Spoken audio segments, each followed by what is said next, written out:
Welcome back to Newsday. Now joining us to review some of the headlines of today's newspapers from all around the world are Arise News analysts Emmanuel Afeni and Dayo Shobowale. Mr. Emmanuel Afeni, good afternoon. Good afternoon, Vimbai. Good afternoon, Cynthia. Good afternoon, Dayo. Good afternoon. We'll start the review with this day, Nigeria's newspaper of record. We start with the lead story. Lokpobiri, Nigeria has lost $34 billion in oil output decline from delayed Seplat-ExxonMobil deal. Says production from assets fell to 120,000 barrels per day from 600,000 barrels. Insists country output could rise to 5 million barrels per day in 18 months. Dayo. Well, I'm struggling to meet 2 million. yes. Now 5, I will be spending. Well, it's good to project, and if you are targeting 5 million barrels per day within the next 18 months, then you have to do the work. They must have seen something. Yes. The man on the seat must have seen something on the ground. Well, it's good to project, but the fact that Nigeria lost this amount due to the delay in this Seplat-ExxonMobil, remember that deal, which many thought was sealed, but the regulatory authorities thought otherwise. We hope before long that deal will be consolidated, and so that Nigeria can enjoy the benefits of the output from that axis of oil production. They can always revisit it and find out what went wrong. Yes. Now, the other story there, petroleum related, in major move, Dangote crashes diesel price to 1,000 naira per liter from 1,200 naira. Well, the impact of the Dangote refinery, which we have all been waiting for, right? But right now, between the refinery and the marketers, and of course, at the pump price, we have not seen this impact yet. But I know this is a new move. So before long, as long as these marketers don't try to profit by still maintaining something close to the current price, but again, that's the whole idea of producing your refined products at home. But let's hope there's no backlash like the one against earpiece. Well, but I think who is going to be the backlash? Those marketers. Well, that will be our own people doing our own people.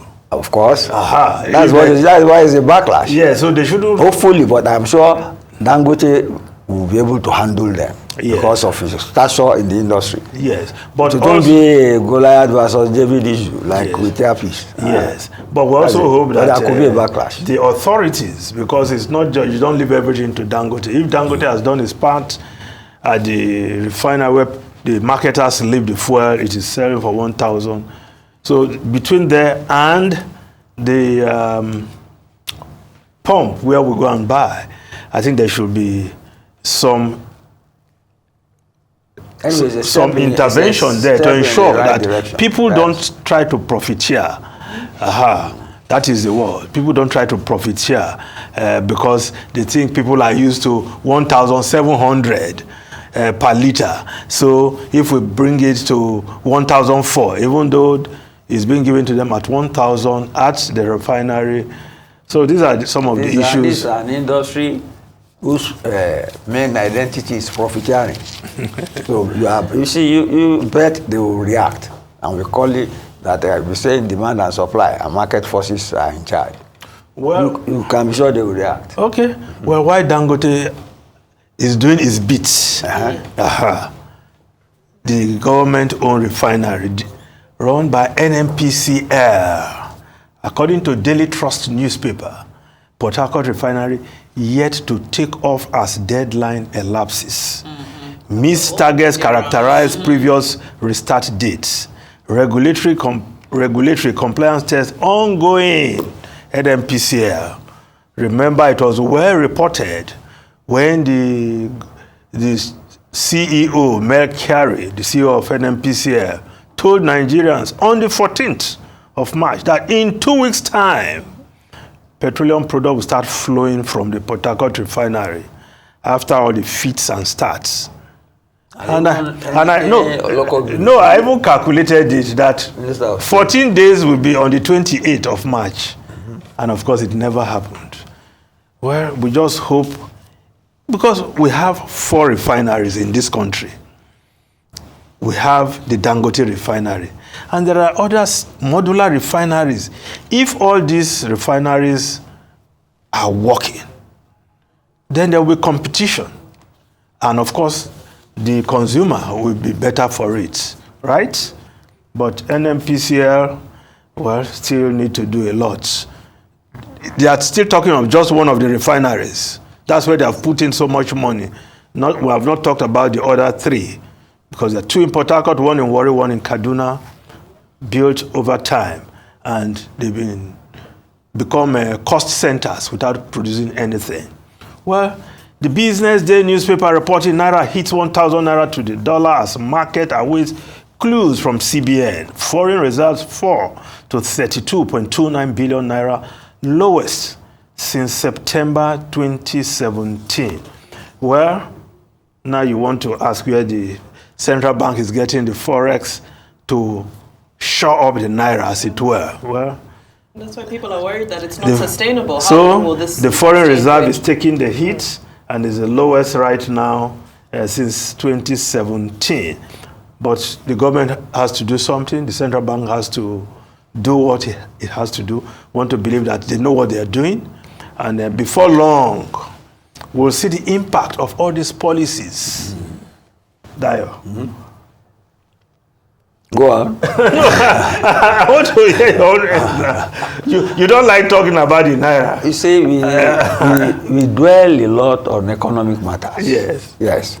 The other issues in other papers. But the issue of the day is the bread and butter, the stomach, the pandemic of empty pocket. That's what people are talking about. That's why they don't eat foreign exchange. It's the front page of every newspaper. Yes. Look at it. No, there's something on food, something. Okay, the Vanguard newspaper, food inflation, slowing federal government's food inflation slowing.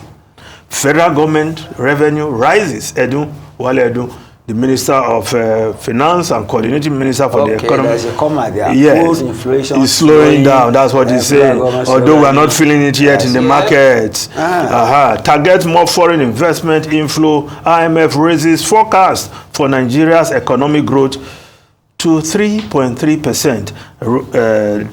You don't like the Bretton Woods institution. You don't take the. You don't like. I like the fact that food inflation is slowing. Okay. You get me? So and everybody is saying revenue is rising. Let them use the rise in revenue to make life more palatable for Nigeria. Okay. That's it. Okay. The Daily Sun newspaper, 2 stories quickly flood. Federal government places 31 states on red alert. Warns Adamawa, Akwa Ibom, Anambra, Bauchi, Bayelsa, Benue, Imo, Osun, Oyo, others to expect deluge. But the story below the photograph, Tinubu unveils Nigeria's single window project, target 24-hour port clearance, the blue economy, right? And if this policy is implemented, it will help a lot of importers. But just one foreign newspaper, quickly, Cynthia, the Guardian newspaper. Tory division exposed as Sunak's smoking ban moves a step closer. The smoking ban, and that bill has moved one step forward, despite opposition from some conservative members, and it is to protect generations from smoking. Children born thank you so much, yes, Mr. Emmanuel Feni, Mr. Daisho. We've run out of time, but we appreciate you as always. Okay. Thank you both.